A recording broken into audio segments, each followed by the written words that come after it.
Okay,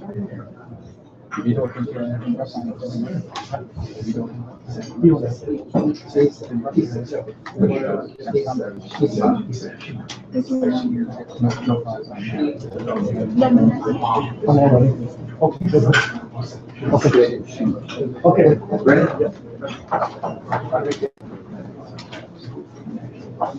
Excuse me, now we go back or conference, we start official conference now.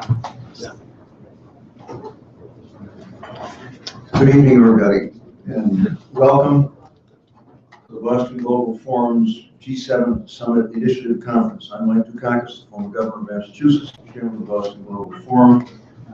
I want to acknowledge, as I always do at these conferences of ours, the important role that Twine Nguyen has played in helping to create this. He was the person that had this idea, put it together, and has really been the organizational cement in all of this. So Twine, you, a special thank you again for bringing us together and creating the forum.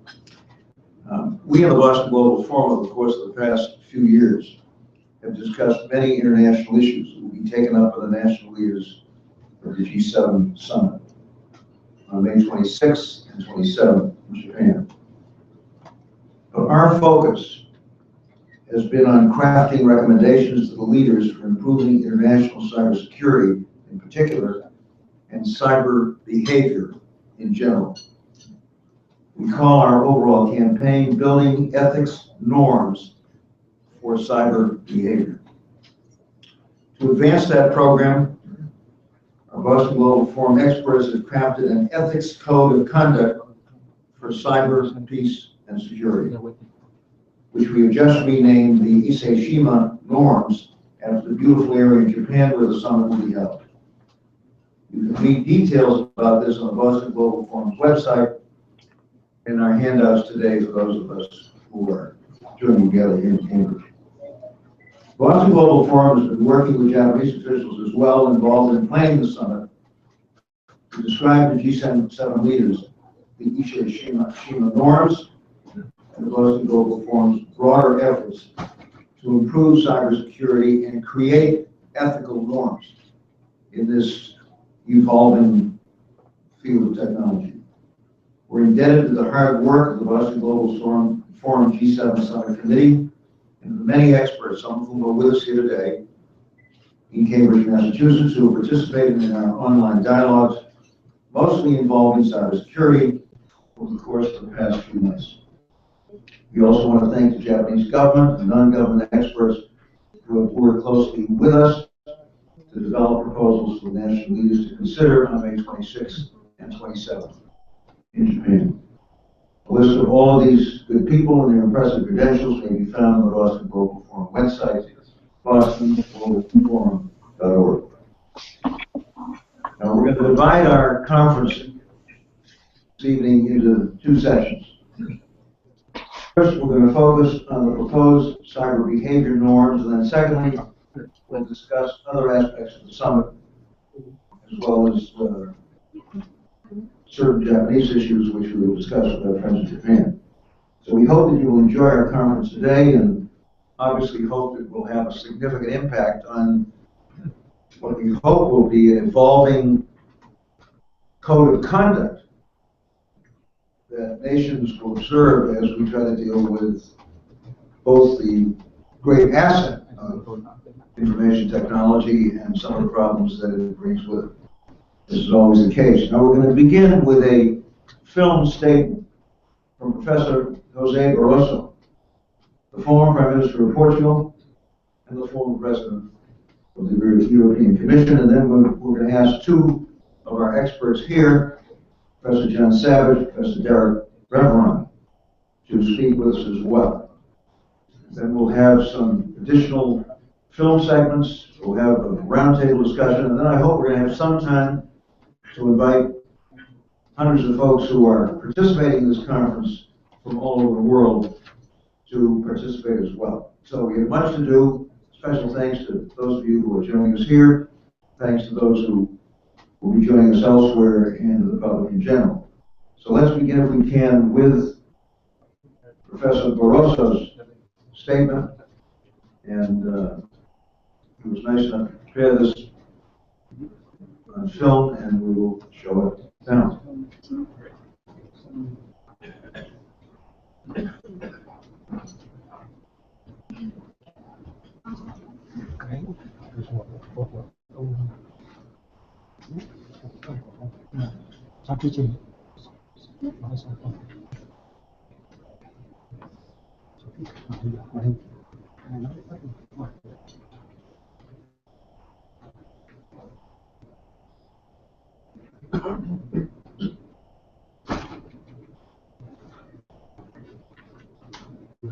I welcome the Boston Global Forum initiative on the G7. I wish all the best for that meeting. Unfortunately, because of previous commitments, I will not be able to participate.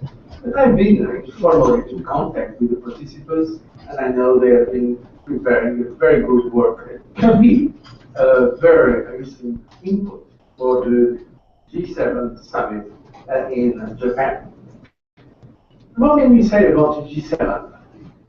I've been all these years participating in the G7 and the G8 meetings since 2004, during the 10 years I was leading the European Commission.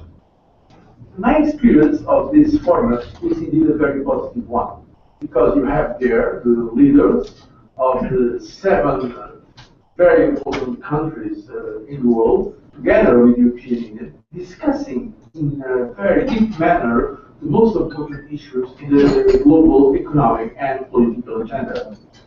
This meeting this year in Japan comes, of course, at a very important moment. We are still seeing signs of some concern regarding the global economy. We are seeing an unprecedented situation of monetary injection, at the same time some retraction in terms of investment, and also concerns about the lack of consumer and investor confidence, namely in the more mature economies. So I believe it will be important to have a common approach in this G7 meeting in Japan on support for growth, sustained growth. If all economies that are represented by the leaders in the G7 summit commit to consensual approach on this matter, it will certainly be good news for the global economy. But there are other concerns beyond the economy. And in fact, some geopolitical concerns may have some kind of impact in the current economic mood.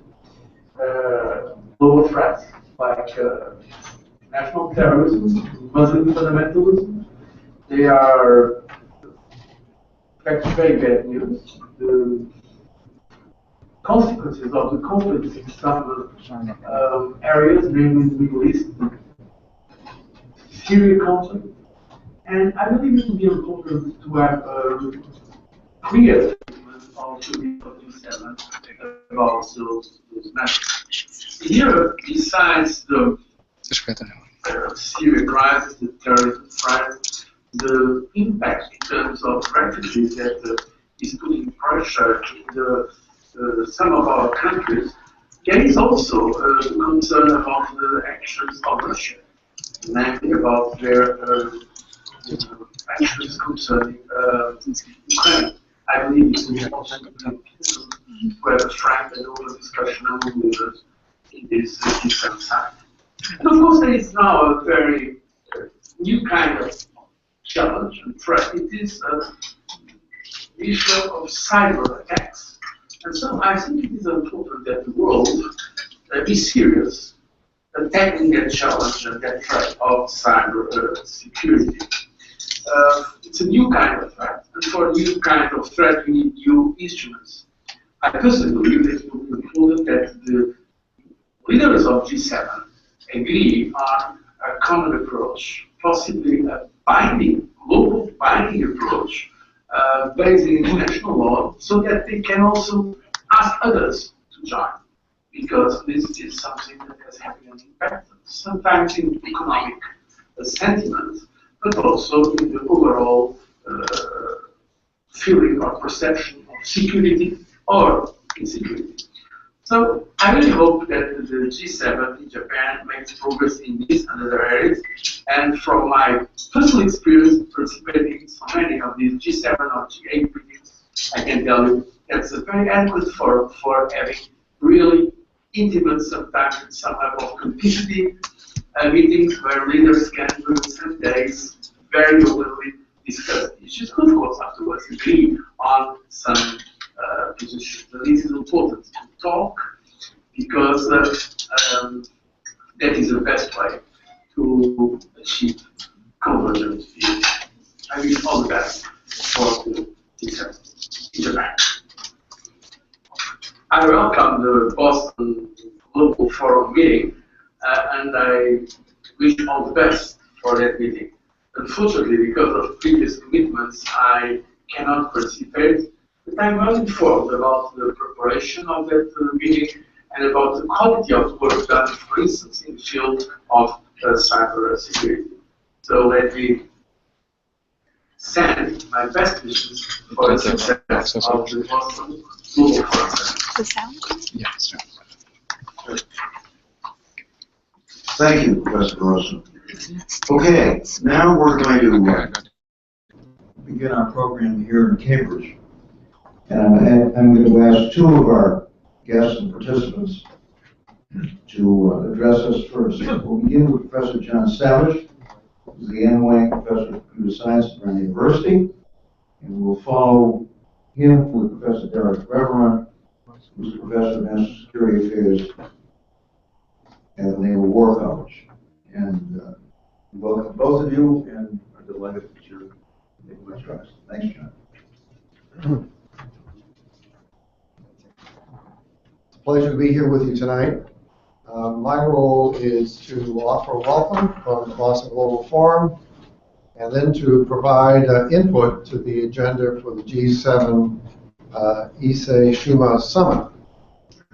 As you know, the three items on the agenda for this meeting are global economy, trade development, quality infrastructure, trade and development, and quality infrastructure investment.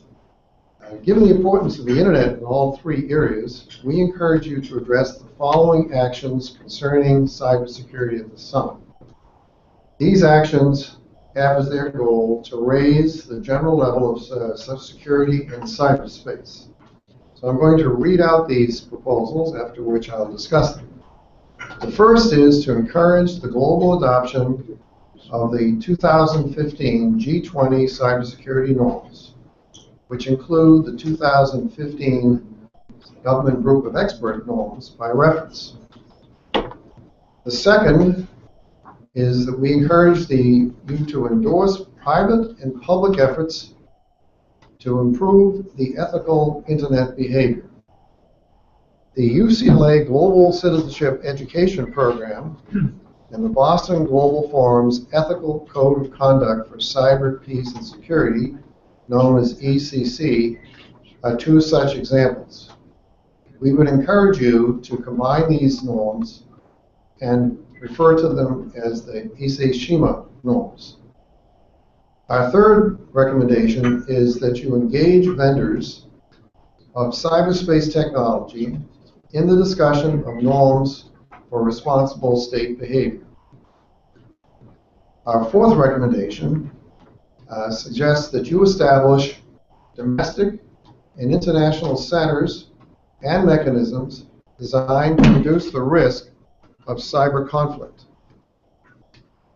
The fifth proposal is to encourage national cybersecurity experts to voluntarily publicize their best security practices. And the sixth and final recommendation is that you recognize that formulation of policy concerning cyberspace technologies requires the participation on an equal footing of respected academics and industry experts on the technologies in question. Now let me elaborate on these. First, over the last 5 years, small groups of governments have formulated international norms of state behavior, particularly for peacetime use, as Joe Nye has observed. Negotiations have been held at the UN and in many other fora. Now that a set of reasonable norms have been established, it is appropriate to reach out to nations that have not participated in these discussions and encourage them to endorse them as well. For example, I'm going to read to you one norm from the G20 norms, which states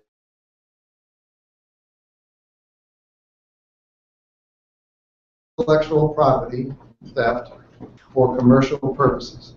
This is not only a G20 norm, but it was one of the norms that was negotiated between Presidents Xi and Obama. A GGE norm is as follows. No country should intentionally damage the critical infrastructure of another state or impair infrastructure that serves the public and would undermine the human rights guaranteed by the UN Declaration.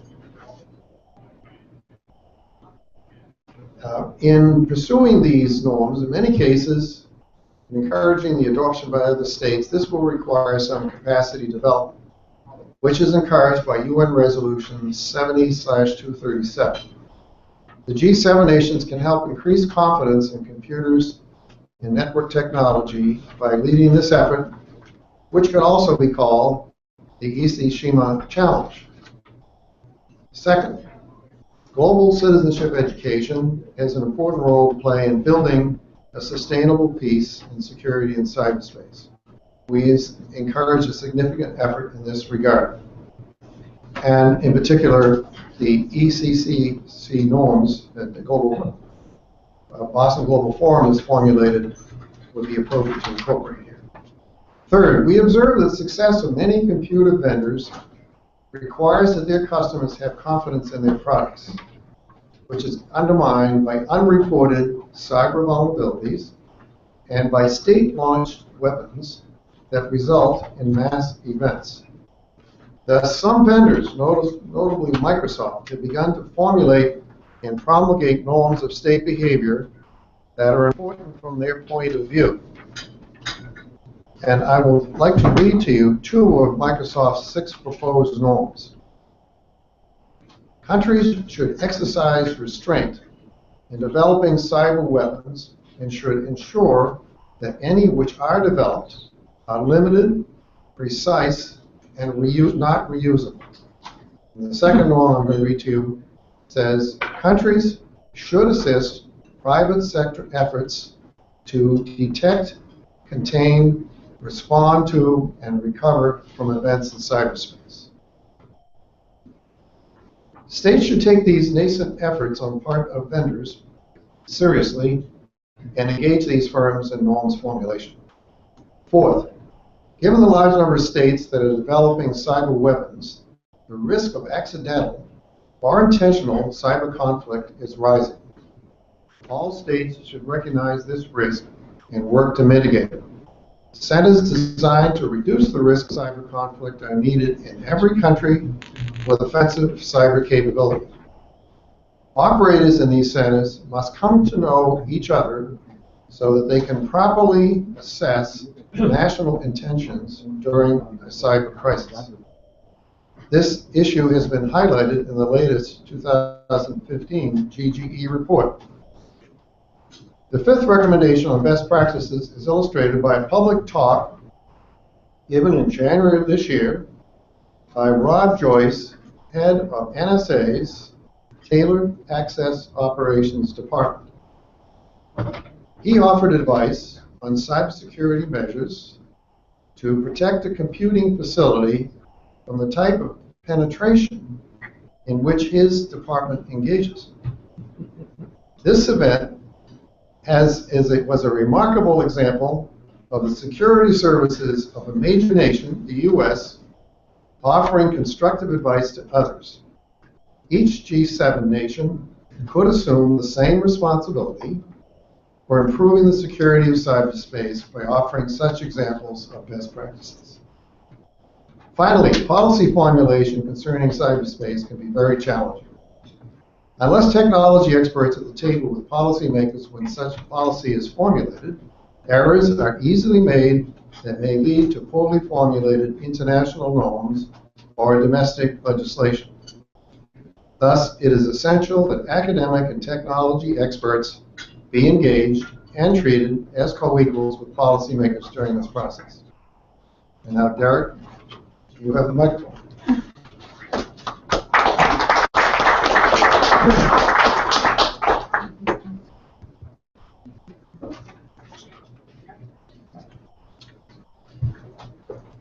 Well, thank you, John. Governor Tuan, thank you very much for having me here this evening to share my personal views, not representative of the U.S. government or the Naval War College. But tonight I'd like to talk about cybersecurity deficits in international norms. International security for the last 30 years has been characterized by security deficits, which I define as a government's inability to meet its national security obligations without external support. In the terrestrial world, intrastate, transnational, and regional actors challenge government's ability to provide a secure environment for their citizens. This means Iraq struggles against ISIS, the United States confronts transnational organized crime, and Ukraine struggles against Russia. While these conflicts are isolated in particular places in the world, the effect of security deficits are felt throughout their entire regions. G7 countries have been at the forefront of peace efforts to alleviate problems created by international crises like these. They also provide development and security assistance to weakened governments in an effort to improve stability, strengthen institutions, and protect vulnerable populations. The rationale to assist countries in overcoming their security deficits has been based on the assumption that instability breeds chaos, which would make it more likely that the international community would face pressure to intervene in the future, often at higher costs in lives and resources. The same is true in the cyber world. Transnational organized criminal groups harness the power of the internet to steal identity and conduct financial crimes. Terrorist organizations use cyberspace to recruit fighters and promote their destructive deeds. And countries employ cyber tools for espionage while laying the groundwork for military operations in cyberspace. Cyber challenges like these cut across all dimensions. They're political, economic, and social. More than ever, citizens, regardless of nationality, are exposed to risks created by cyber insecurity. Reinforced by intelligence assessments, polling in the United States places cyber insecurity as a pressing national security challenge. With persistent vulnerabilities in the software we use and relative impunity with which states, groups, and individuals operate in cyberspace, we will continue to experience data breaches, leading to fraud and intellectual property theft, undercutting innovation. Governments, organizations, companies, and individuals can be overmatched by malicious actors. Cybersecurity deficits undercut the benefits citizens derive from the technology we enjoy, and directly affect individuals in ways that past conflicts in distant parts of the world have not affected G7 countries. At the same time, disclosures about governments' roles in cyberspace undermine trust and challenge credibility. Information technology companies are pressured to enable government special access to their products, all the while attempting to comply with different national regulations. Citizens are stuck in the middle, feeling that the promises of an open, transparent, and secure cyberspace look bleak. At the national security level, governments are concerned with Cybergeddon scenarios against critical public infrastructure, disabling electricity, telecommunications, and financial services. While Cybergeddon is not inevitable and represents more of a wake-up call about cyber insecurity rather than an existential threat, critical sectors have huge incentives to secure their own infrastructure. However, as we've seen in other areas, security becomes a cat and mouse game where malicious actors improve rapidly, often outpacing governments' abilities to adapt or defend against emerging threats. This shared insecurity need not be paralyzing, but can be a basis for international cooperation in which G7 countries have important roles to play. Building on the norms that my colleague John Savage outlined, the next steps to improve cyber insecurity include convening sub-regional summits to outline the scope of cybersecurity challenges and improve multilateral efforts to promulgate norms. establishing information sharing centers where governments can share threat information, coordinate cybersecurity policies, and implement best practices for governments, organizations, companies, and individuals. And assisting governments in developing countries to strengthen their government networks, improve protection of critical public infrastructure, and educate citizens to raise their security posture, improving human capital. As we all know, there are no borders in cyberspace, and our networks are only as strong as the weakest access point.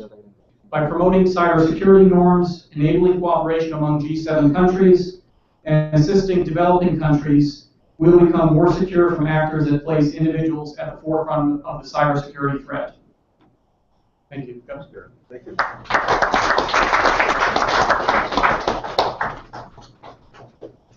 Thanks very much. Speaking as a proud American, I think it's important that we all understand that a lot of countries are involved in this, including the United States.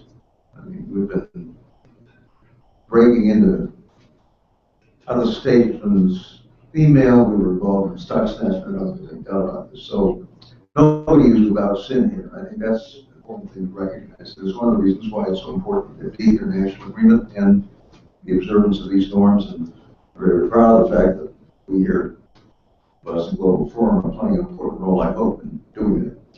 We're now going to have some short statements, some filmed, some in person, from Professor Joe Nye, who's been an important part of this forum. She's not able to be with us tonight. Professor Nestle Chukri, who was with us, is Professor of Political Science at MIT. Timoni Nada, the Chair of the Policy and Research Council of the Liberal Democratic Party, and a member of the Japanese House of Representatives. Ryan Ness, my colleague here at Northeastern, and a research fellow in security and resilience studies at Northeastern, and my good friend Tsutomu, he may have been known as Tom, or Tommy, who is the Consul General of Japan here in Boston. So let's begin with a film statement by Professor Nye.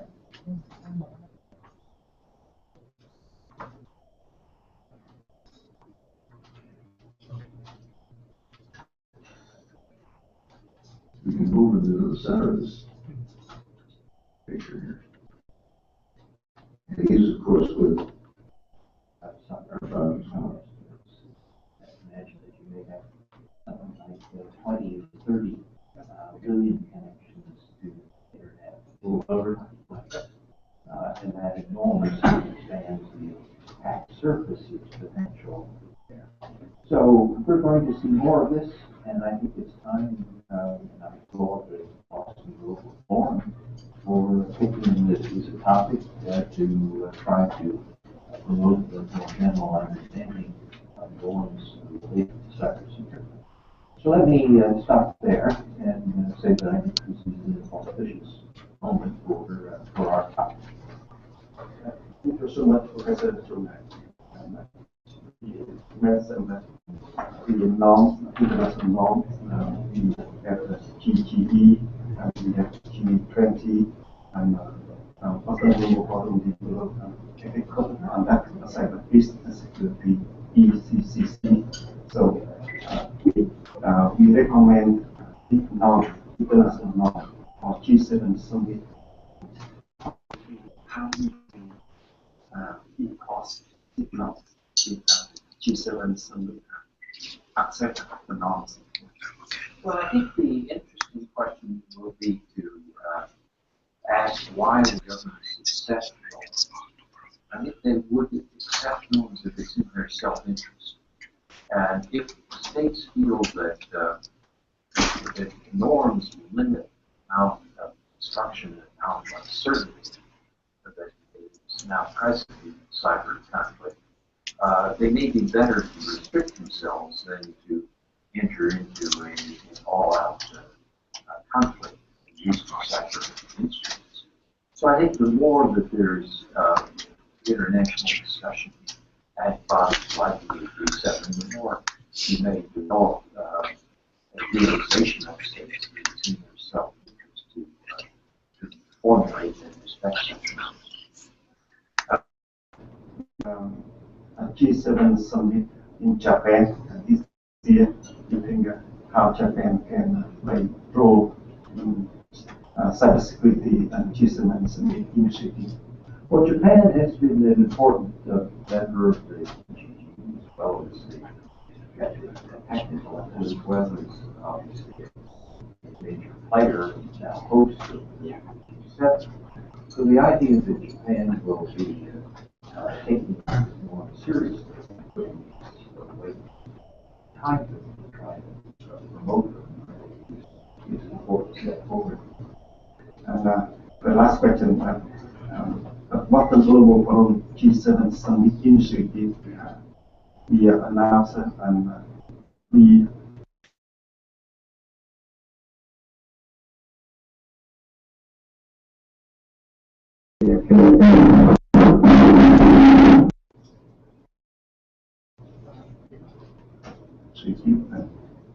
apply that, implement that. So, what you can, and you can advise how small countries can contribute and play influential role in big initiative.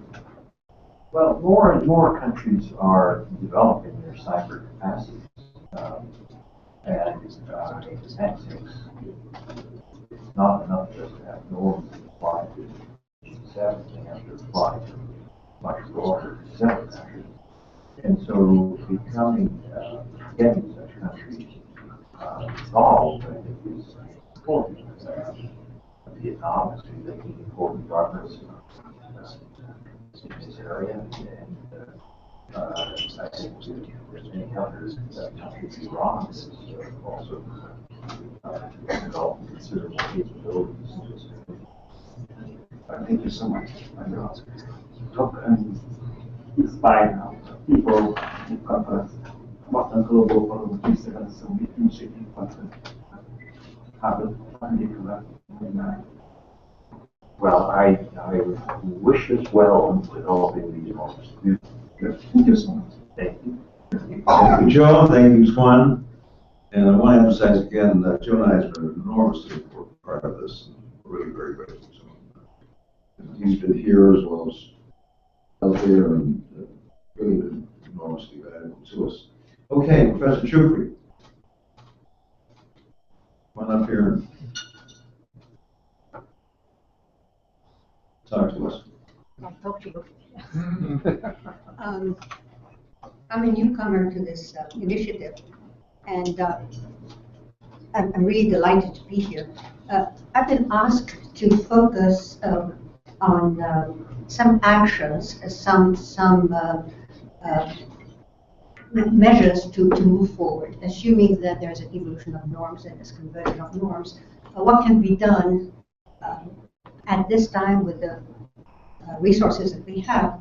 And what I'd like to do is focus on the infrastructure that we have, the institutions that we have, and I would say assets, and I won't raise liabilities, but I'd like to simply list 6 very specific types of activities through which we can begin to transmit the evolution of the norms and the content of the norms. So number 1 is to engage the various cyber-centered institutions, and I'll tell you what I mean in a moment, in support of cyber norms. These are entities that are fundamentally important to the operation of the global internet system, and most of us don't take them very seriously because they're not really very interesting, but they are fundamentally important. These are in place. They include, but are not limited to, the certs, and we've already come across the certs in some of the documentations. There are also the international exchange points that are dots on the map, but once you connect the dots and you transmit information through the dots, that might be very helpful. And then the certificate authorities, not the most effective or laudable entities of the system, but these are examples of assets that are dormant for our purposes and can be mobilized. The second point is connected to this, and that is to utilize, if at all possible, the regional manifestations of those entities and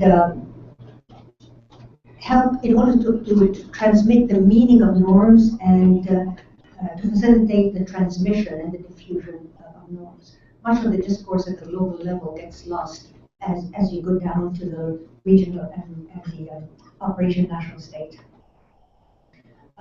Bear with me, I've got 4 more to go. Second, the third is to support confidence building measures, that goes without saying, but support collaborative confidence building measures targeted to the transmission and the understanding and the debate and the discussion over the norms.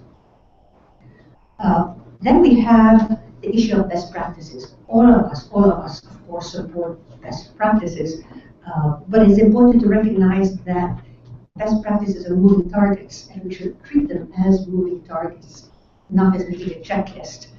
And so you can provide incentives for expanding the trajectories, rates of growth of best practices. That might be also helpful. The fifth is develop ways to create public support. There may be public fear now, but transforming that fear into public support for cybersecurity norms, for good behavior, so to speak. Good behavior is not something the public really thinks about, certainly not in this area. And then finally, and I think is quite important, is to encourage the diffusion of the diffusion in non-Western languages and the kind of discourse that we're having now.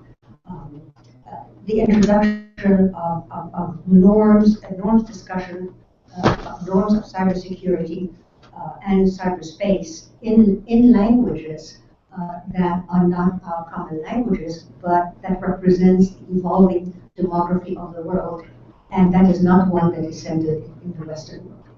Voila, that's about as much as I have to tell you. Thank you. Thank you very much.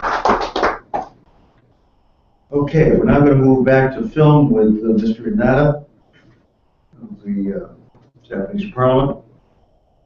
And can we run that film now?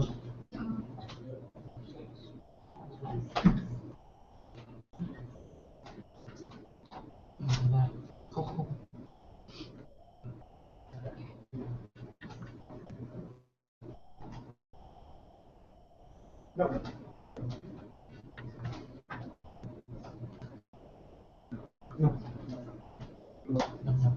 I don't think someone will. Inada.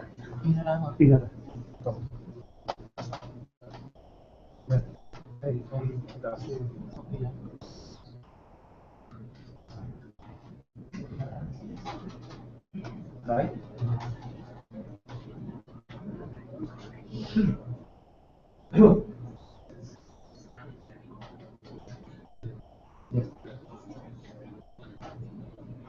皆さん、こんにちは。私は自由民主党政調会長の稲田朋美です。自由民主党の政策の取りまとめの責任者をしております。まずは BGF G7 サミットイニシアチブのご展開をお祝いいたします。今回の参加することができるとても残念です。ビデオメッセージでの参加をお許しください。はじめに世界の平和と日本の役割についてお話をいたします。我が国を取り巻く安全保障環境は近年一層厳しさを増しております。例えば北朝鮮は今年に入ってから1月に核実験を行い、さらにはミサイルを我が国の近海に何発も発射をしております。そのうちの一つはノドンといって我が国を射程に入れた、まさしく我が国を攻撃するためのミサイルも発射をしております。さらにはその北朝鮮が若くて何をするのか予期できない、予測不可能な若き指導者が周りを粛清しつつ指導を率いているということが大変懸念をしております。また中国はどんどんと軍事費を増大させています。この10年間で3.7 倍、今や日本の防衛費の3.6 倍の軍事費を使って、例えば我が国との境界を接する東シナ海でどんどん建造物を建てておりますし、南シナ海でも埋め立てをし、実行棟を作って、軍事施設を作る。さらには尖閣諸島へどんどん砲船を入れていく。独自に東シナ海の防空識別区を設定をしておりますし、一方ではなくて、力で支配を広げているということは大変懸念がされます。こうした動向について、今後も強い関心を持って注視しなければならないと思っております。そのためにも、東アジア太平洋地域の抑止力、さらには日米同盟の強化がとても重要だと思っております。昨年4月、18年ぶりに新たな日米防衛協力のためのガイドラインの策定をいたしました。日米同盟の我が国の安全保障の基盤であるとともに、アジア太平洋地域の平和と安定、さらには世界の平和と安定のために、極めて重要な指針ができた。そして、昨年の9月に大きな議論の下で平和安全法制が成立をいたしました。これによって、例えば日本を守るために、日本の自衛隊の艦船とともに行動しているアメリカの艦船が攻撃を受けたとき、今までであれば我が国は見て見ぬふりをしなければなりませんでしたが、今回の法律が制定したことによって、我が国の艦船を守るのと同じように米国の艦船も守れる同盟国であれば当たり前のことができるようになりました。この平和安全法制の成立によって、日本の国の安全、国民の命、平和な暮らしを守るとともに、東アジア太平洋地域の安定、そして世界平和に貢献ができるというふうに考えております。我が国としては、しっかりと世界の平和と安定のためにも役割を果たしてまいりたいと思います。次に、サイバーセキュリティについて、日本の役割についてもお話をいたします。サイバーセキュリティは国家の危機管理、ひいては安全保障につながる極めて重要な問題です。複雑で多岐にわたるサイバーセキュリティの問題については、積極的にリーダーシップを果たしていく必要があります。我が国では昨年5月に日本年金機構に対する事件が発生いたしました。その後、世界各国で様々なサイバー攻撃が発生をしていて、サイバー攻撃の脅威が世界中でますます大きくなりつつあります。我が国では昨年の9月にサイバーセキュリティ戦略を閣議決定をいたしました。サイバーの世界においても現実世界と同様、法の支配を確立する必要があり、国際的な法の支配の確立が急務だと思っております。G7 のプロセスにおいて、4月の初めの外相会談、先週行われました情報通信大臣会合、エネルギー大臣会合においても、サイバーセキュリティの重要性と国際的な協調の必要性が述べられました。これらの議論を踏まえて、5月26日からの伊勢志摩 G7 サミットでも、安倍総理が強いリーダーシップを取り、サイバーセキュリティに関わる協力の重要性を世界に発信をすることを期待をいたしております。最後になりましたが、本日お集まりの皆様方のこれからますますのご活躍と、本日の会合が世界の平和と安定と経済の繁栄につながることを強く記念いたしております。ありがとうございました。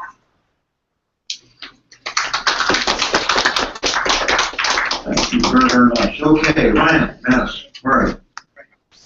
Colleagues, please.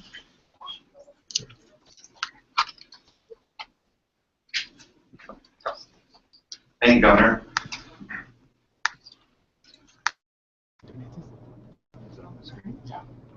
Just 1 minute.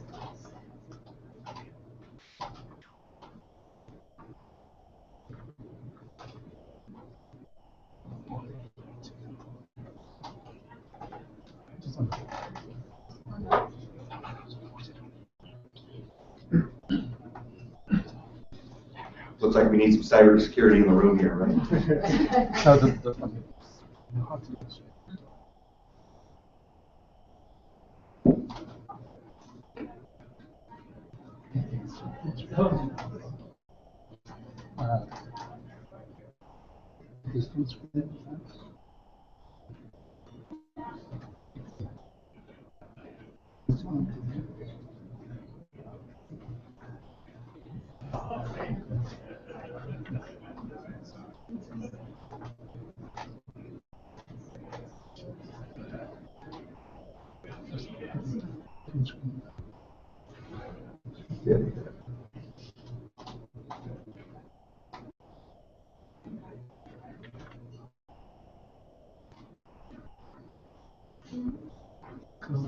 Okay, I might as well get started here.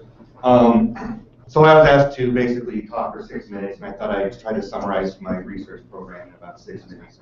To do so. So basically what I do is I collect data, and I take a macro view of what's happening in cyberspace in the international arena. So recent actions such as the OPM hack, such as the Ukrainian power grid hack, things like that, make it appear as if we're experiencing a really dangerous breakout trend in cyber conflict in the international arena. So we see many analysts, from pundits to government officials, framing these violations as representing an era of ever more sophisticated and dangerous cyber conflict, where this could escalate into the conventional realm. We could see a really big breakout war as a result of cyber actions. But the reality, at least from my point of view, is more banal. What we're really seeing is the rise of cyber espionage and crime, not necessarily cyber war, where we see cyber used early and often during military conflicts. So if that's true, the reality of cyber conflict is more limited, then we are left with an interesting question of how states of the G7 should address cybersecurity policy. So an obvious answer to this is to counter the rise of digital espionage and crime by government and non-state actors. That's where, in my opinion, we should focus, is on espionage and crime. So this reality of cyber espionage suggests an urgent need for more rules in cyberspace. We all know about China. We all know about what China does to U.S. Private and government networks alike. So our goal should be to rethink how we store critical information. Before we blame everything on China, we need to look here at ourselves and our own networks first, and to see if we can defend ourselves better. One aspect would be the need for basic cyber hygiene. I call it cyber hygiene is how humans behave on networks. There's a lot of issues in government and the private sector on training employees how to behave when they're at work. The OPM directors claim that the system is a hacker's dream. Basically, a lot of it, yes, China got into the OPM networks, but a lot of it was our own fault by not being very, very well protected. So some strides, as my colleagues have addressed today, have been made in norm creation. Behind these developing norms is the accepted international norm. And this is something that you see across domains of conflict, of limiting harm to civilians. And civilians are the main targets in a lot of these cyber espionage and cyber crime techniques. So the optimum status of critical infrastructure fits this normative construct because the main impact of such an attack would be borne by civilians. So this needs to be built into this normative idea. So to reinforce the norm of what we might call cyber safety, states have to be willing to make investments in really kind of getting down to best practices for cyber hygiene, internal training on how to deal with potential threats from the human perspective, a reformulation of the critical infrastructure that runs important systems. Basically, the Ukrainian power grid was ran on a Siemens system that basically took one command at a time. So all you need to do is give that 2 commands, and you successfully brought it down. So we need to rethink on how we build these things. And definitely greater cooperation between the public and private sectors. I think that's played out in the Apple FBI issue that the public and private sector perhaps don't get along all the time. So some proposed action plans that I've been asked to present to you today are number 1 is cooperate with the UNESCO UCLA Chair in Global Learning and Global Citizenship Education and deploy an application for practicing the Ethics Code of Conduct for cyber peace and cybersecurity that were kind of brought up through this forum. Also build up a cybersecurity center in Nha Trang, Vietnam, I hope I pronounced that right, to support for cybersecurity in Southeast Asia as a pilot project in supporting developing countries in their cybersecurity challenges. So developing countries need to build the networks that they need and build them safely. And finally, we need to frame cyber conflict better. I think using the term cyber war is not constructive. You need to move the discourse away from war. War denotes death, and that puts certain images in people's mind. I think we need to really kind of work on how we frame this domain of conflict. Like I said, promote cyber hygiene, really promote how humans behave. And another issue is to regulate the cybersecurity industry. Right now, at least here in the United States, there's really no regulation on how the claims these industries make. Cybersecurity firms can claim to do something even though they can't. So they must be clear about their abilities and promises, just as any industry must be. That you really must be able to do what you say you can do. So that's my 2 cents on this issue, and I thanks for your time, Governor. Thank you.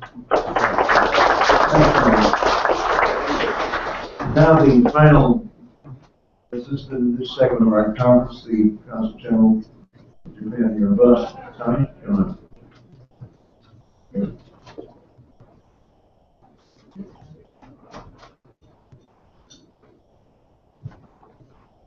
Thank you, Governor. Thank you, Governor. Thank you, Michael, and Tuan, and everybody else. Thank you very much for the great inputs and wonderful preparations. On behalf of the Japanese government, who has a privilege and pleasure of hosting this year's G7 leaders meeting, this is particularly a rewarding opportunity. So thank you very much. I will not go into details about the policy recommendations because much has been already discussed. I'd just like to highlight, or maybe repeating some of the things that have already been mentioned, that this issue of cyber security is paramountly important. We look at it, simply put, from 2 perspectives. Of course, the security side, but also that is also important because we see immense opportunity that a cyber space and cyber technology produces.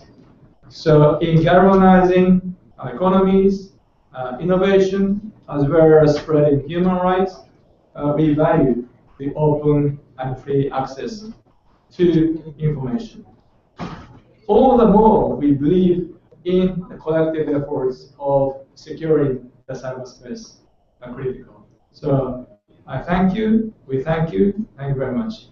A couple of things to repeat is that as the chair of our Liberal Democratic Party's policy committee is that I mentioned, the issue has been already taken up in the preparations of the G7 leaders meeting. At the foreign ministers meeting, there was one paragraph in the communique talking about cyberspace.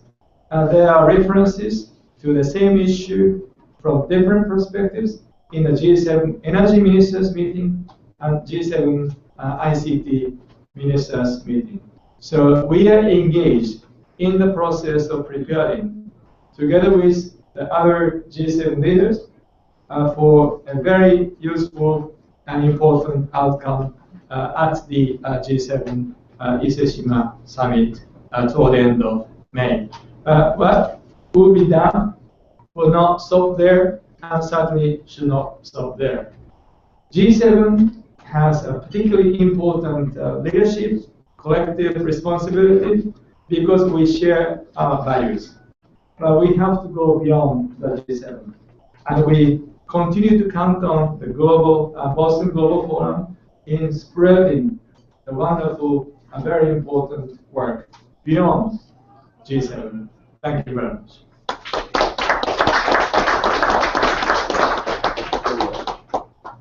Thanks, Nomi, very much. And on behalf of Boston Global Forum, I want to present these 2 documents to you, which include the recommendations of the forum. We hope you will transmit them to your government, to your government, and the G7. Thank you very much. Thanks. Thank you very much.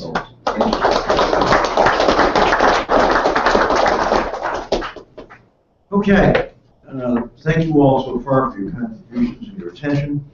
We're now going to move to a discussion around the table, if we can, of this first half of our conference on this issue of cybersecurity, norms, codes of conduct, the rest of it. And I invite as many of you as would like to participate in this discussion. We'll pass the microphone around and make sure that we, so who wants to start? Thoughts, comments? Microsoft. Where are you?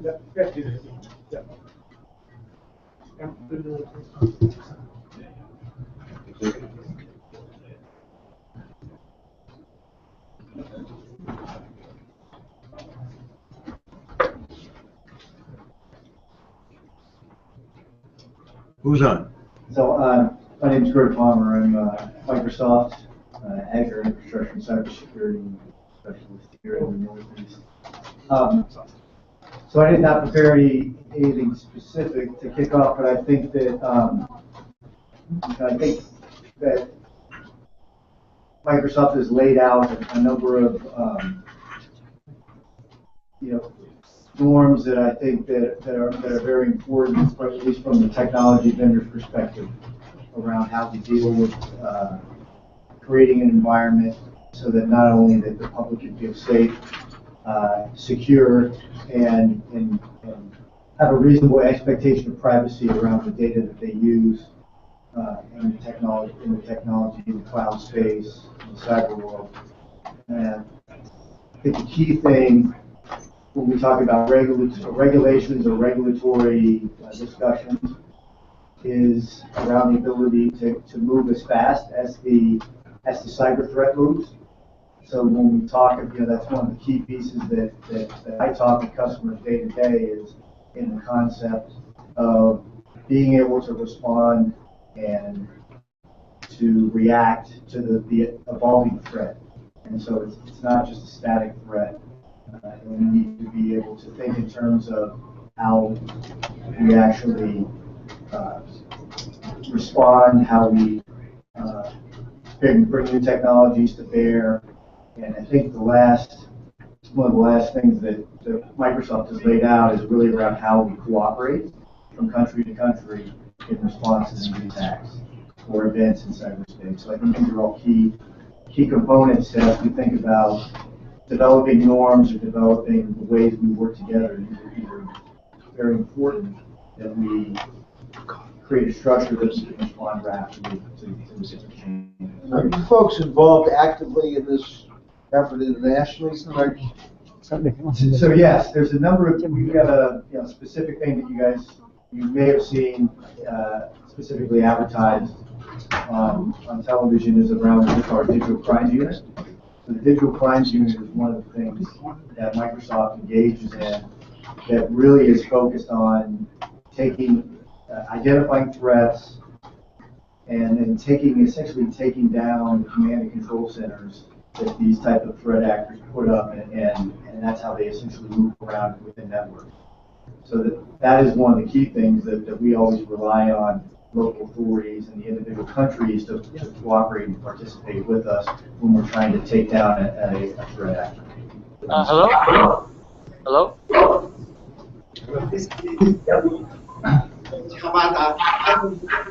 Not allowed in the last meeting. Who is it? I think from Tokyo, something. I am retired from Yale University and advising Mr. Shinzo Abe, but not in political matters and in economic matters. I mentioned to security when I did 18 last September. I bought an Oriental phone in the market. And 1 week later, the credit card was used by somebody in Brooklyn, New York market. But as a social scientist, I say,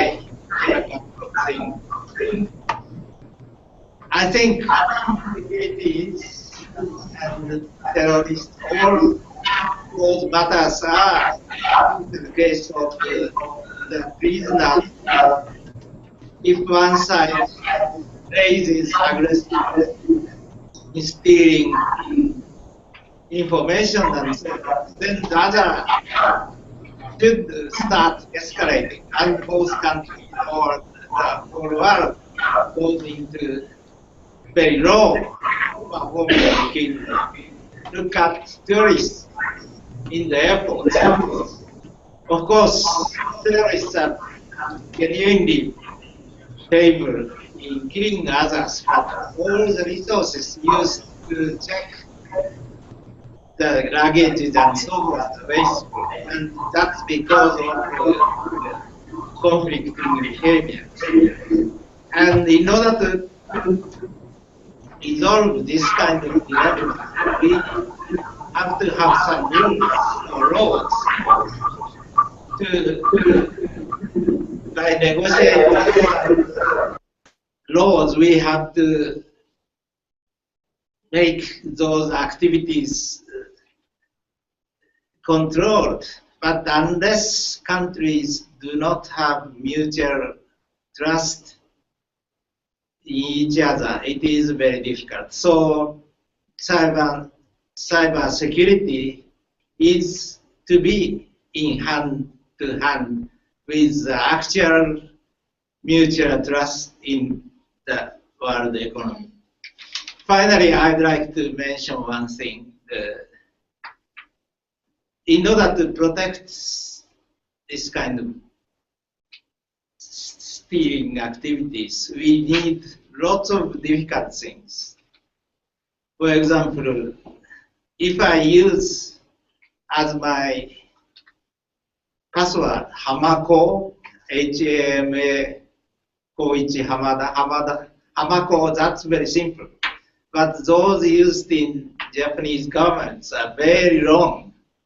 I can never put the password without copying the wrong thing and so forth. So all of the resources are used very, very inefficiently in this mind. And I think that more and more formality and strictness would not be the direction. We should have to find some easier secret, lower level secrets to be in a little easier one. So I don't want to get into the US presidential elections, but I feel like as Secretary of State might be tempted to use his or her own telephone or so instead of usually over strict tight controls of passwords and procedures. Thank you. Thank you.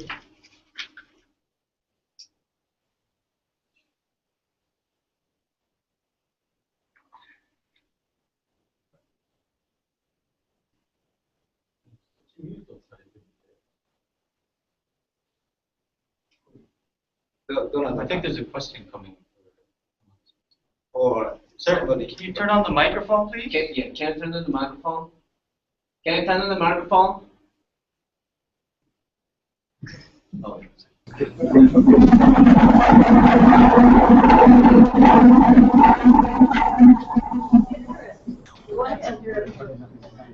Can anyone hear me? Okay. All right. Thank you.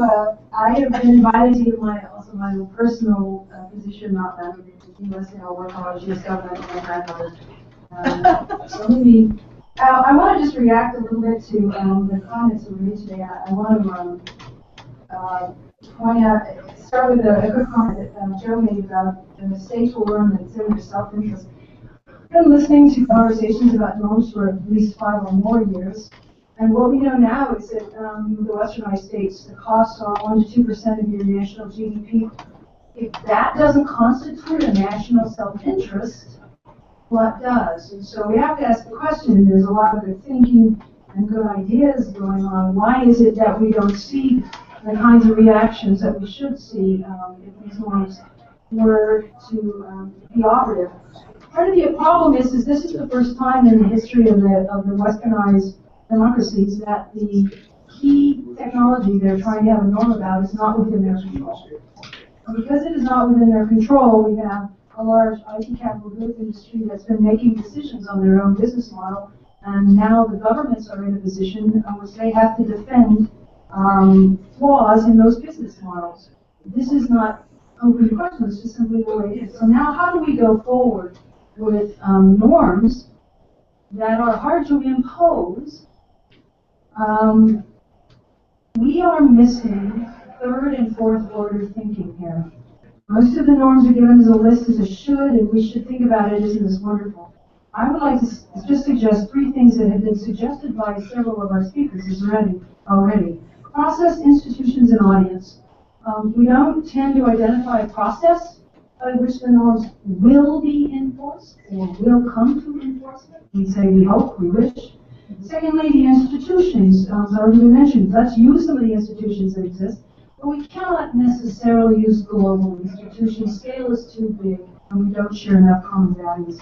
And finally, the audience. This is the G7, not the G20, not the G400. This is the G7. So this is the best audience we're going to get that have a common sense of rule of law and common values. So under those circumstances, I highly recommend, part of our recommendations are that we think sub-regionally. We think binding. And we think binding on the major players, not just governments, but also on the major corporate actors who, standing with the governments, could make these norms a reality rather than something other people simply avoid. And the final point I want to make about that is that it is unlikely in the future, that is, the centers of economic and demographic power move to the east, it is unlikely we will have much of a better chance in the future. So if we're going to start talking about sub-regional agreements that are binding, this is in fact the best time to do it. Thank you.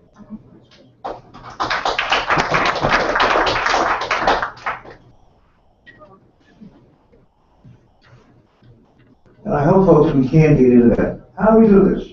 Now, politicians want to know how you do it. And the norms are interesting. Okay, how are we going to enforce them? Who's going to do it? Under what circumstances? And I think it's time we begin to talk about that very seriously. As Chris points out, having those norms up there is fine.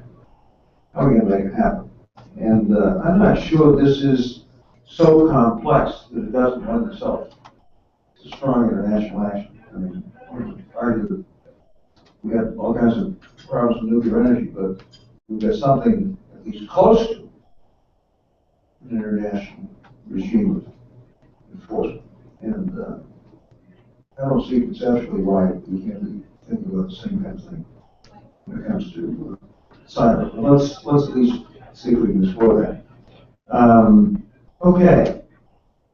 Now, I think, trying to follow our schedule here, I think we have Professor Matthew Smith on film. Oh, you're here. I'm here. Well, Phil didn't work that well, so I thought I'd just come here. Thanks for joining us. Thank you very much for the invitation. So my name is Matthew Smith. I'm a professor of computer science at the University of Bonn in Germany.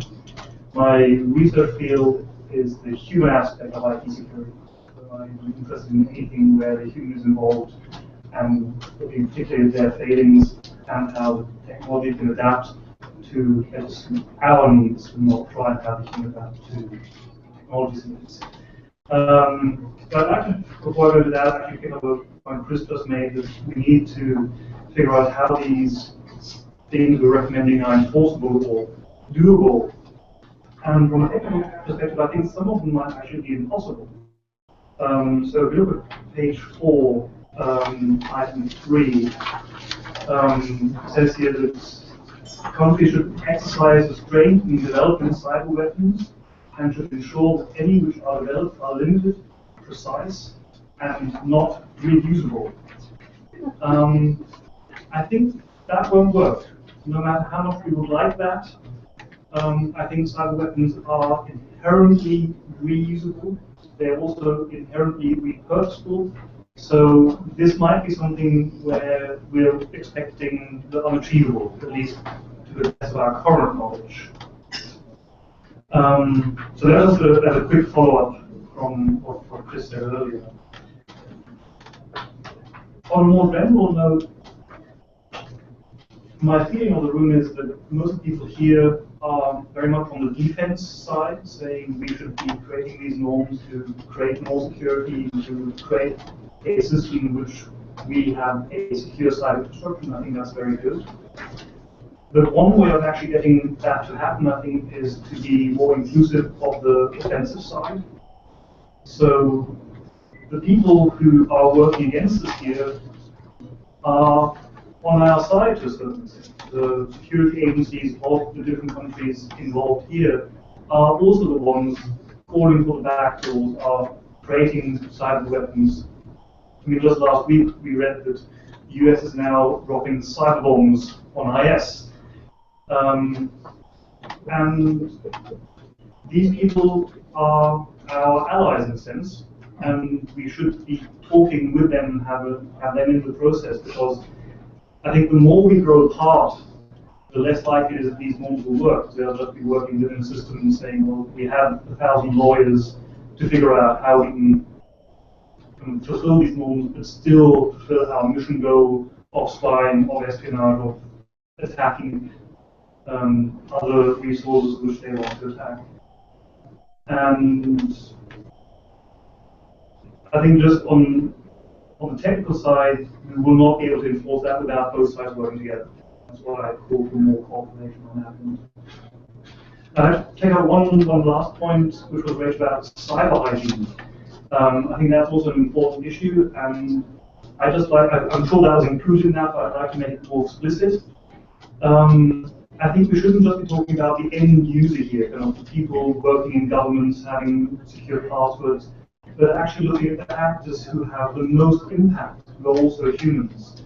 So when we create systems, they are not secure. Every piece of software has bugs which can be exploited, and these create entry points into bigger networks, which then can create a lot of damage. And they're created by humans who are programming code.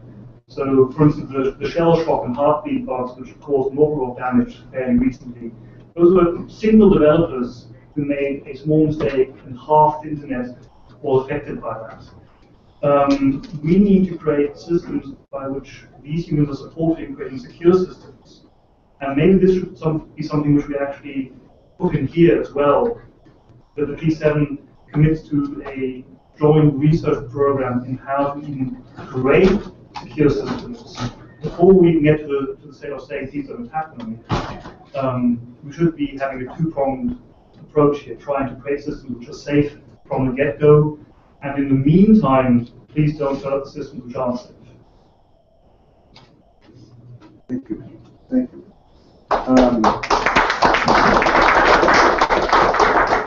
Just a question. Cyber bonds, is that what you were talking about?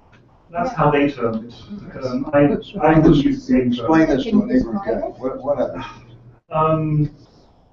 I would say that was a catch-all term for offensive operations in the cyber realm. So I think they included activities such as attacking chat servers where IS was operating. They broke into systems with financial records of the IS operations and doxed people who were interested in IS. So suddenly it's no longer, you can't join anonymously, your name will be public. Maybe creating a higher threshold of people wanting or fearing for people to enter that system. Just showing your systems are not secure, we will find you, I think was kind of the main goal there. And they termed all those activities cyber bombs. Steve Wall. Just throw it.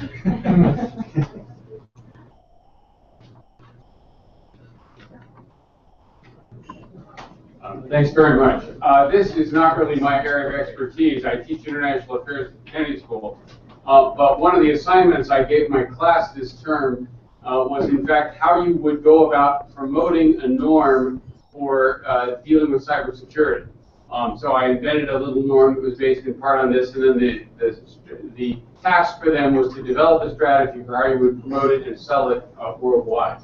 And one of the things that quickly became clear in the class discussion in the assignment as they did it was the gray area problem. How do you resolve the places where it's ambiguous what would constitute actually a violation of the norm? So we quickly decided that civilian infrastructure would be something you want to isolate, much as the principles developed here are. But then the question is, what exactly is a civilian facility?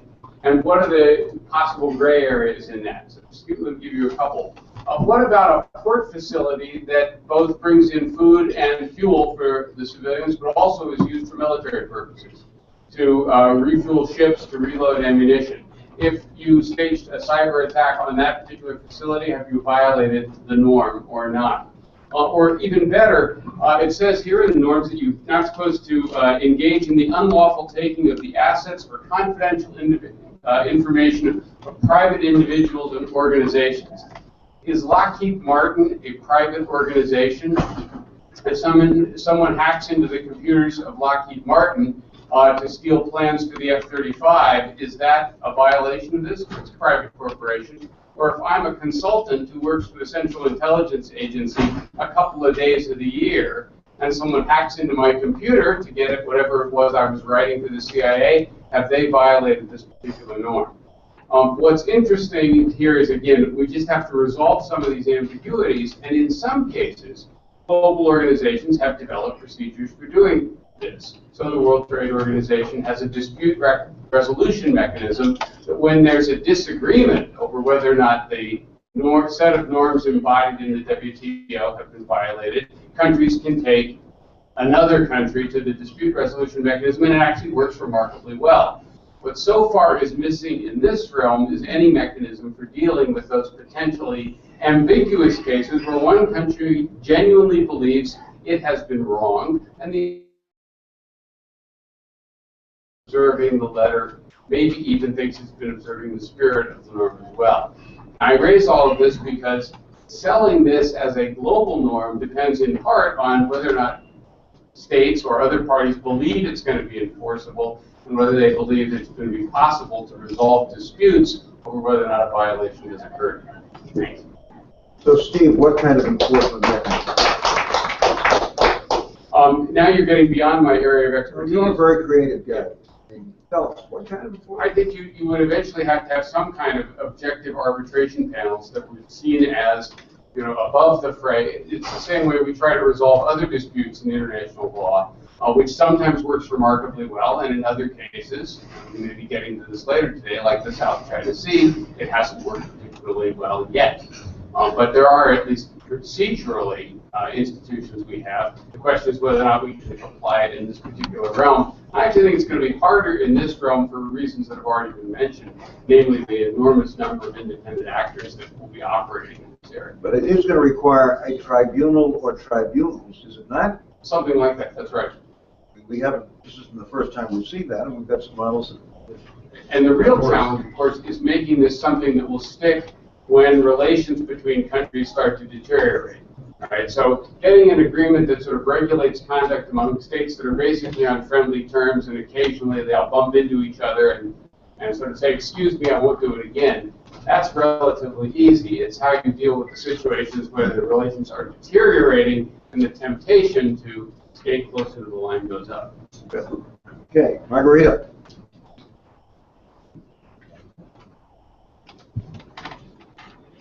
Okay, thank you. This is not really my area of expertise. I do research and information marketing mainly, but in my research, I meet a lot of, my area of research is focusing on a completely different set of values. And that is where I would second you, Chris, in keeping it regional, in keeping it in the G7. For example, on page 3, the point assisting other nations to investigate cybercrimes. The country I do research just basically made commercial for its cybercrime on national TV.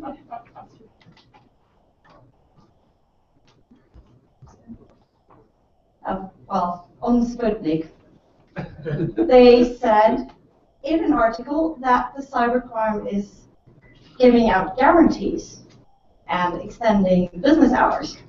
So it's a whole different set of values.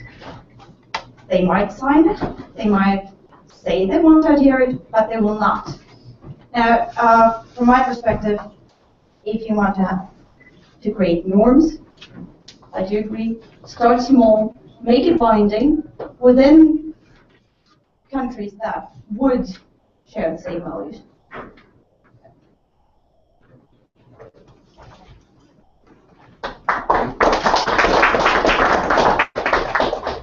Okay, any further comments about this? Yes, I have a point. The problem is not countries that share common values. I think the problem is all the others that maybe don't share the common values that the World Group does. And if it's true that we're dealing with a global phenomenon where lots of other actors can intervene individually or collectively, I think it's going to be important to at least address the global aspect, not just countries with similar values. Or maybe it's a sequential matter. Any other comments? Yeah. Hello, I'm Llewellyn King. I wonder whether we're not somehow missing what's actually happening here. We're looking at essentially establishing or something close to an international regime, largely in the hopes that it will be honored or possibly down the road with some sanctions attached. Yet if you look at the large recent attacks that have drawn a lot of attention, a lot of alarm, they were nearly all non-state actors. I would say Ukraine was a state actor, probably. Panama, the law firm, not a state actor. The release of all the open documents and there was a concept of political action. It was not a state actor. And then primarily you have things like the attack on Target and attacks every day on commercial databases, which are non-state. These are criminal acts. So you must look at the origination of these, and they tend to be commercial, sometimes nationalistic, which our regime would take care of, or at least seek to take care of. And there are those that are political and sometimes even social in their motivation. It looks to me as though we're trying to put a set of rules into a guerrilla war, a difficult number. Yes. Yes, I think that's a very good point, which is why the defensive side of these norms is so interesting, because if we can get more news sources working collaboratively to defend ourselves, we can make a dent in those non-state actors' activities. But currently, the state actors are actually weakening our position because we are still investing so much in defensive technologies, and those are then used and piggybacked upon by other actors as well. So trying to get the norms to maybe get people to work together would be a first step in the right direction there. Good. Okay. Now we're going to turn to the second part of our conference here, and it's going to focus on Japan and the G7 summit. Ambassador Fujisaki is from Tokyo. I was the G7 Sherpa about 10 years ago, and we were criticized that every year we are doing something very similar. The communique was almost identical. It was very difficult to see which one was which. However, this is because I understood that it was annual health checkup. Try to see if our democracy, market free market mechanism were working. And it was really useful for that. However, from 5 years ago, it changed because three things occurred 5 years ago. One, Middle East, which seemed to be very slowly moving, suddenly started to move with Arab Spring, and now we see so many terrorism as well as refugees. Second, EU seemed to be success story, has met some challenges. Maybe it is still success story, but we need it to be success story, but having many challenges like Brexit as well today. Third, because of our accident and disaster, nuclear energy has become not only a champion of the environment, but has some problems as well. So three changes have occurred just 5 years ago. And in this 5 years ago, 5 new issues have arisen.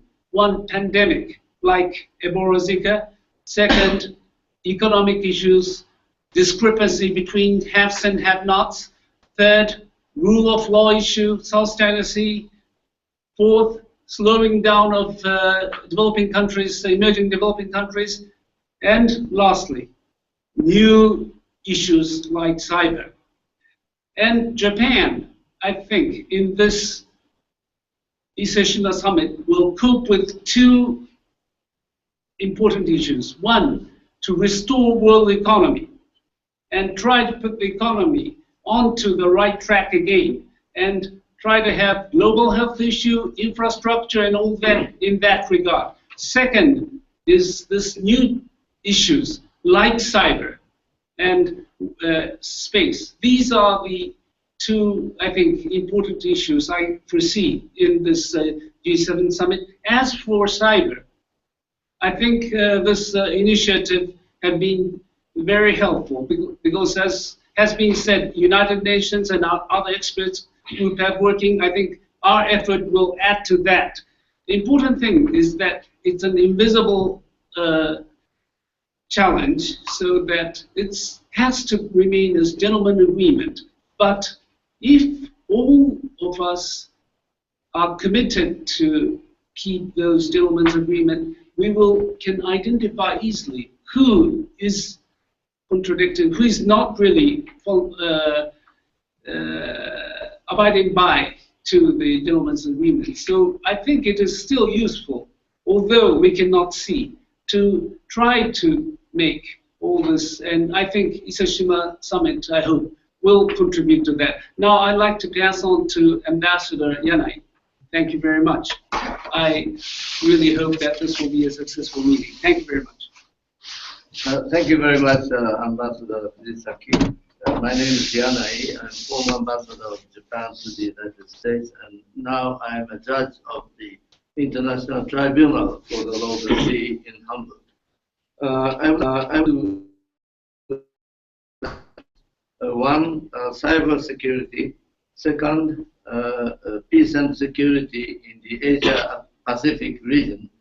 Third, the rule of law on the seas and oceans. First, cyber security. As you know, the G7 ministers in charge of information and communications met in Takamatsu City, Japan, at the end of last month. And they expressed strong opposition to the use of information and communications technology for terrorism and crime. And they agreed to promote the development of technologies for analyzing and identifying cyber risks. And I'm sure the Ise-Shima G7 summit will take further actions on this question. I'm a layman in the cyber issues, but personally, I would like to suggest the following action. First, to establish international rules or norms governing activities in cyberspace. As you know, unlike in land, maritime, and outer spaces, there are no established international rules in cyberspace.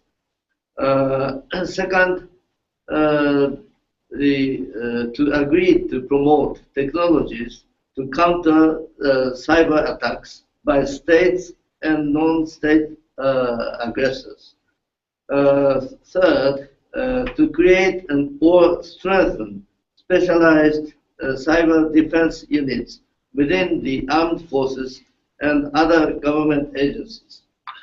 Fourth, to encourage the private sector to increase the awareness of cyber risks and to enhance resilience against cyber attacks. And finally, to promote cooperation among the G7 member states and other like-minded countries. Now I'd like to turn to peace and security in the Asia-Pacific region. We are living in a very difficult and severe security environment, especially in East Asia. China is building up its armed forces and modernizing them, and they project powers on the Pacific Ocean.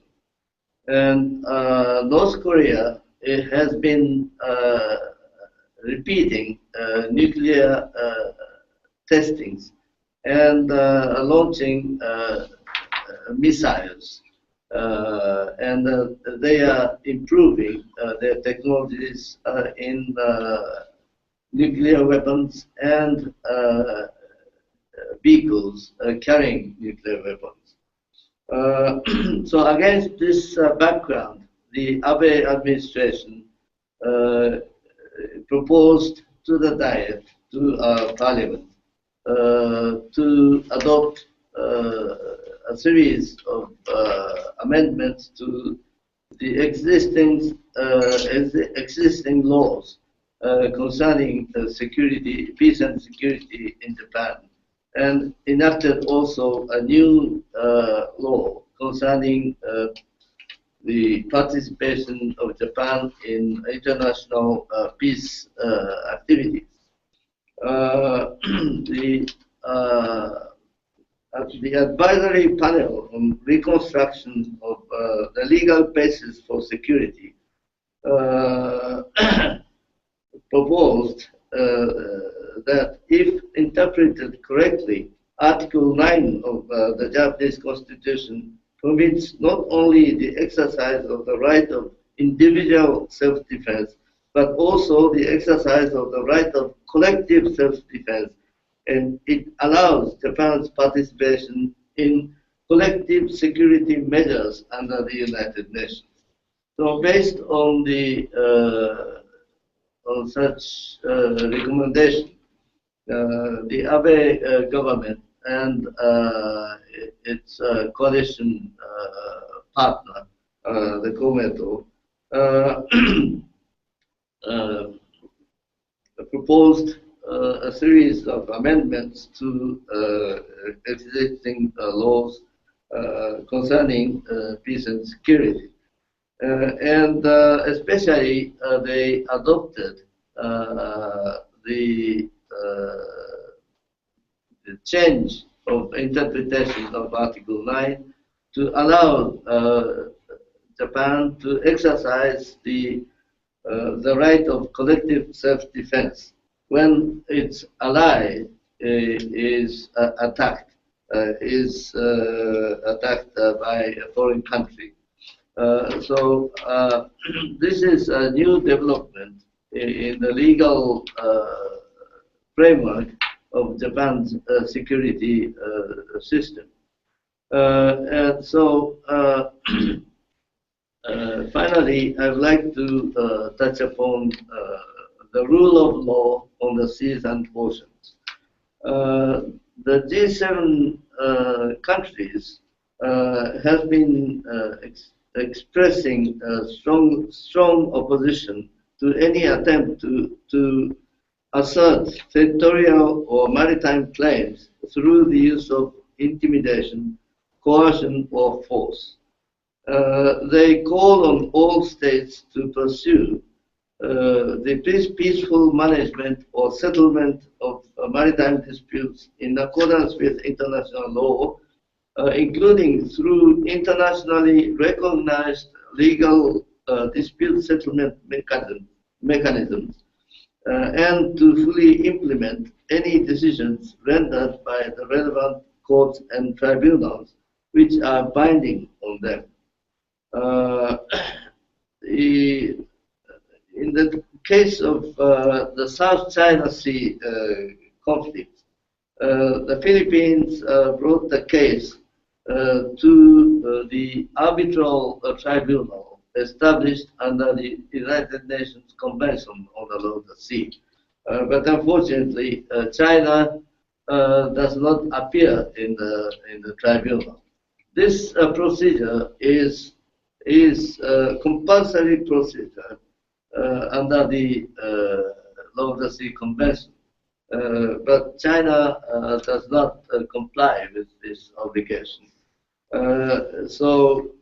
But this arbitral tribunal continues its work, and I understand that they will deliver an arbitral award sometime next month.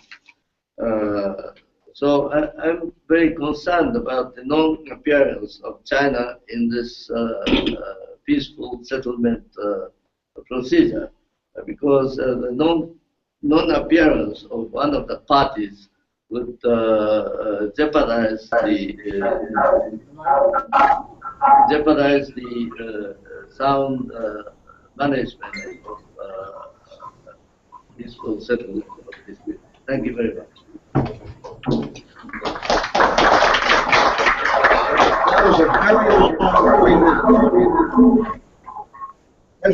I'm Ezra.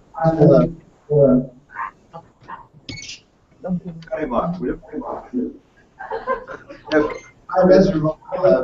Department specialized in China and Japan. For our friends from Tokyo, all of whom are good friends of mine, Ambassadors Fujisaki and Yanai, and Professors Kakibara and Hamada, for taking the trouble to take part in our discussion.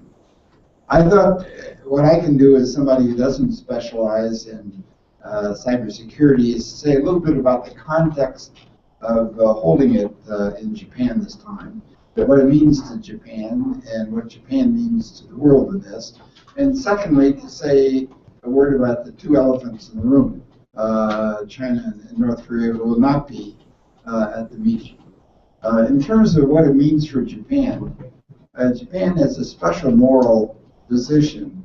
It's the only country that has been bombed with a nuclear bomb, and it's the only major economy in the world that has chosen not to develop the nuclear weapon. And I think this gives it special moral position and authority to work on important international issues. Secondly, I think that there's a strong commitment of Japanese leaders who realize they're not the first economy in the world. Japan is not number one, and that China has passed it, and perhaps India may pass it someday. But they have a special role in promoting peace and health and international norms. And I think that's a position that many Japanese leaders want to take part in. And I think taking the initiative for this summit at that time in Japan is a good opportunity for them to recognize and concentrate, and for the rest of the world to recognize their special role. Thirdly, holding at Issei has a special meaning because Issei is seen as the original, it's a renewal of the shrine of the original founding of Japan. If you have to say, where did Japan come from, what's the history, it's at Issei. And every 20 years they have a renewal of building the main shrine at Issei, which goes way back in the history, way back before they set up Nara in Kyoto. And so this, in a way, it's a symbol of the soul of Japan is being held there, and they're welcoming the world to Japan to play that special role. The two elephants in the room, this is a personal opinion. and perhaps many people don't share it with me. But I believe in the long run, we have to recognize that North Korea is now a nuclear power. We have failed to prevent them from becoming a nuclear power, and now we have to deal with that unfortunate fact. And as I think about the future of it, they've been a terrible regime. They've been unreliable. They've not been truthful. But the fact is, they're now nuclear power, and there's a danger they could pass the weapons on to a non-state actor, which is perhaps even more scary because they know that if they use it, they're going to be completely destroyed as a nation.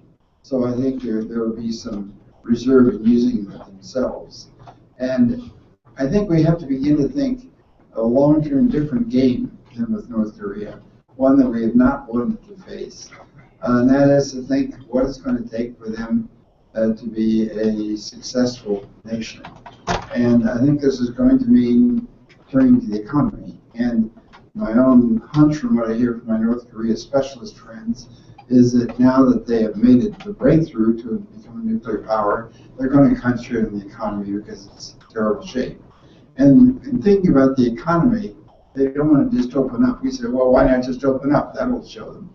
They're afraid that if they do, South Korean business come in, then they'll come in, foreign business, and just overwhelm their economy. They're just a little place. So we have to think creatively about ways that their economy can begin to grow and begin to have slow range of contact with the outside world. And with China, they have their view of history and we have our view. And I think there's no question that they aim to be a major power in the world. And we're now having good discussions with power, with Chinese leaders, and they're meeting Obama and going to international meetings. And I think their statements and their contribution on issues like international prime ministers have been a real contribution. But the unfortunate fact is that we don't have trustful relations with China. They think we're trying to contain them and prevent them. And we are.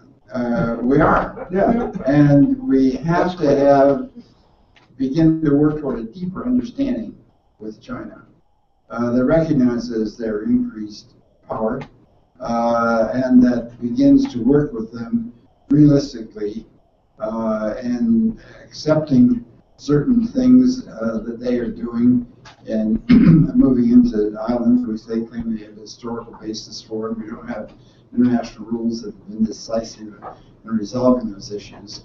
We're going to have to put those issues aside and develop a long-range vision, not in any single agreement, but as a continuous working system so that we recognize their growing power.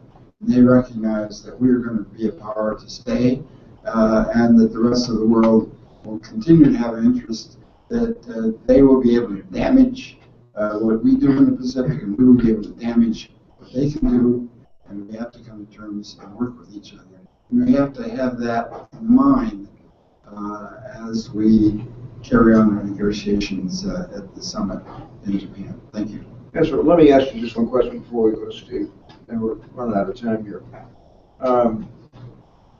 China has more leverage on North Korea than any other country, right? Yes. Don't the Japanese understand that? Yes. So why the Japanese kind of mixing it up with the Chinese when, in point of fact, the great concern is North Korea at this point? I mean, well, what is going on? The Chinese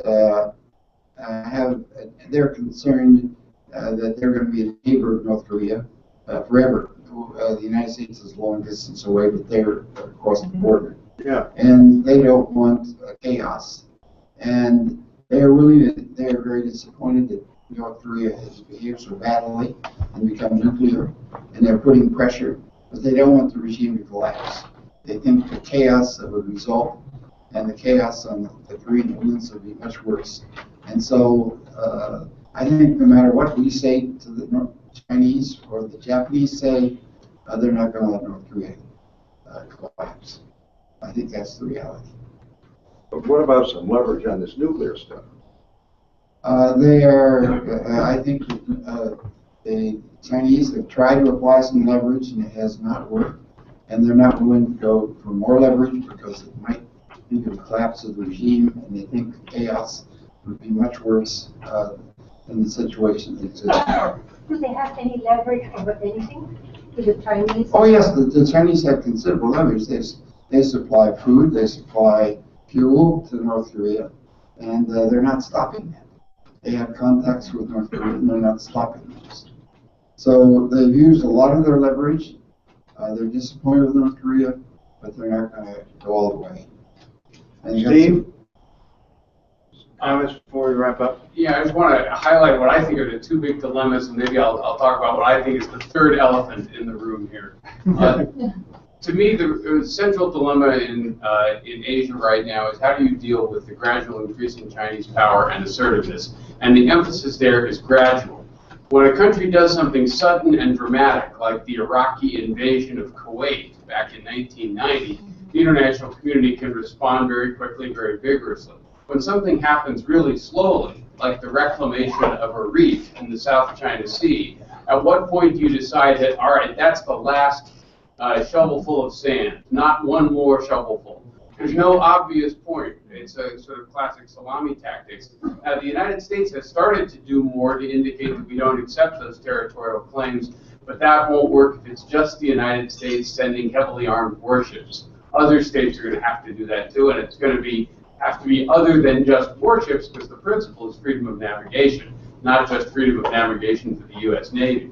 Second, and here's the third elephant, how does the United States reassure its various friends in Asia, and how does it coordinate security partnerships in that part of the world without being taken advantage of?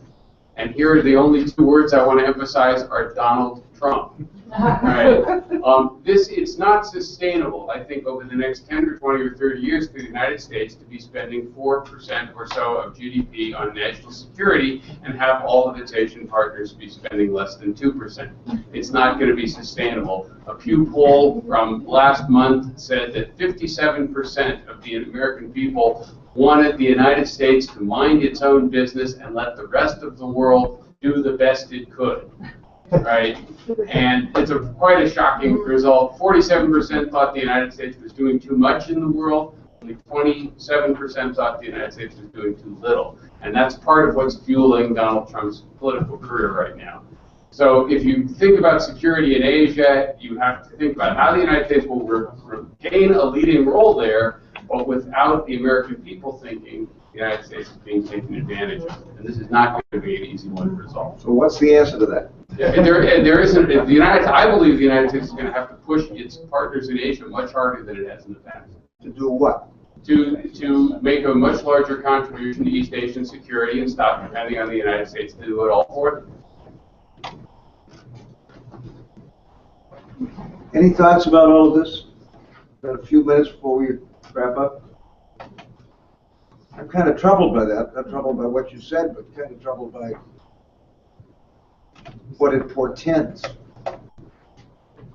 Well, the other thing I would add is that this is going to require much more sophisticated and adroit diplomatic attention in Asia. The United States is going to have to spend a lot more time managing those relationships than it has in the past. That also involves building up our capacity, more expertise, more people who know those places, more people who know the languages. In other words, the so-called pivot to Asia is not just reallocating some military forces, it's also reallocating time, attention, diplomatic expertise. Right? It's going to have to be a shift, and I hate to say this for my European friends, but it probably is going to mean relatively less attention to some other parts of the world. Because there's only 24 hours in a day and 7 days in a week.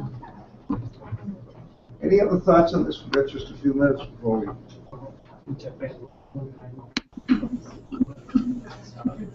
Hello.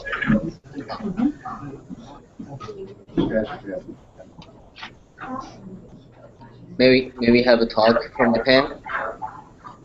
Okay, we have a very few minutes.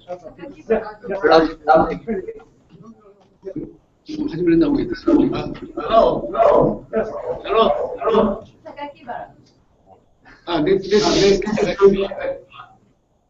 Is that all right? Can I talk? How many needs them? Okay.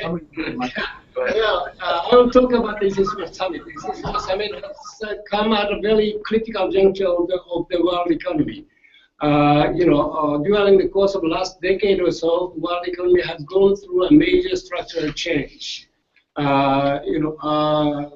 Most of the G7 countries has achieved high living standard of 40 to 50 US dollars, and their growth rate has now come down to around 1%, and inflation rate has come down to 1%. So the key word for the G7 countries at this moment is probably the maturity. So that at the ISESMA summit, what we should really talk about is not the enhancement of the growth, as was the case in the last in the last summits, but we should talk about what this maturity means for the developed world, developed part of the world: Europe, United States, and Japan. Of course, US is one country which never matures, but even US growth rate has come down from 4 or 5% to 2%. So that what this maturity means for developed part of the world is, I think, should be the key topics of discussion at this ISESMA summit. Thank you very much.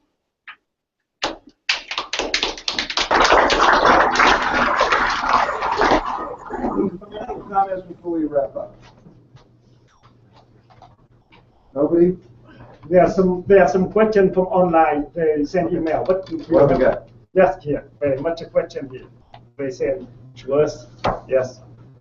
Very about more than 10 questions. I select here. Hold on. Up to you. Yes, up to you. Chairman, you can decide many questions. Up to you. Choose or not, no problem.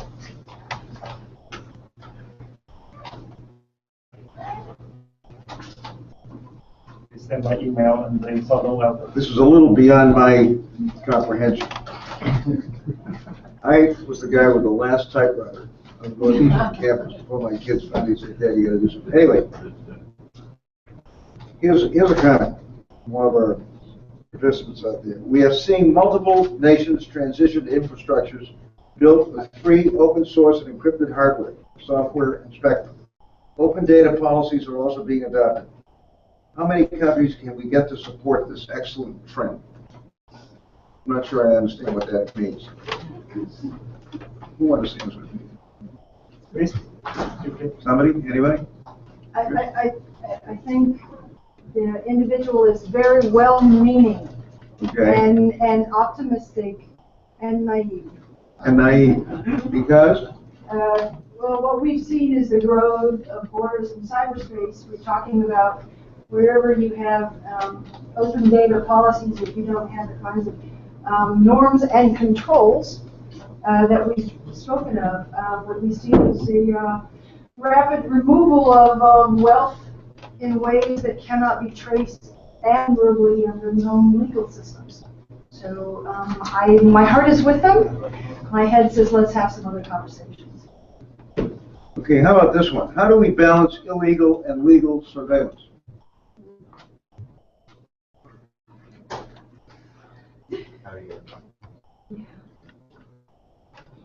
Firstly, we need more transparency to actually know what's happening. So currently we can't balance what we can't see.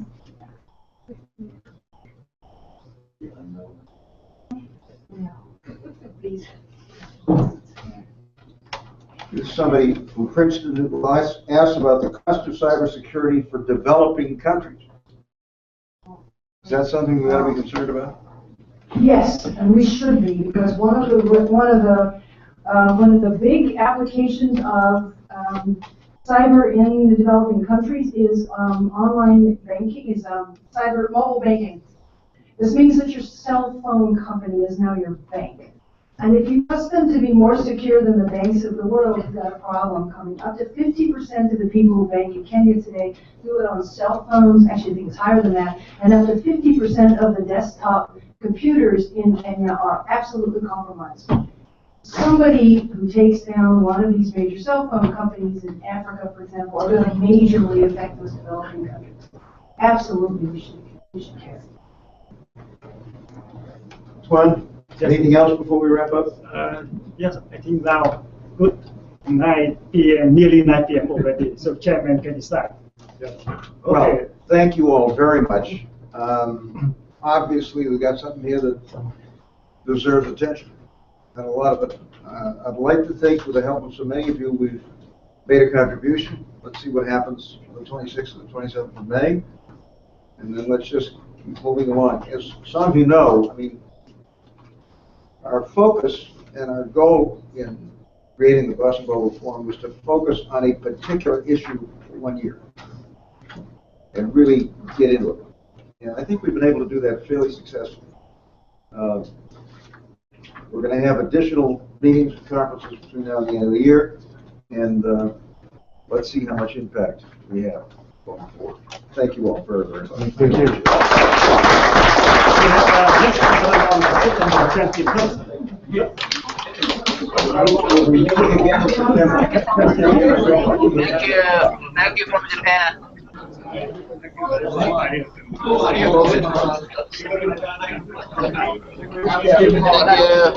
Thank you. Thank you from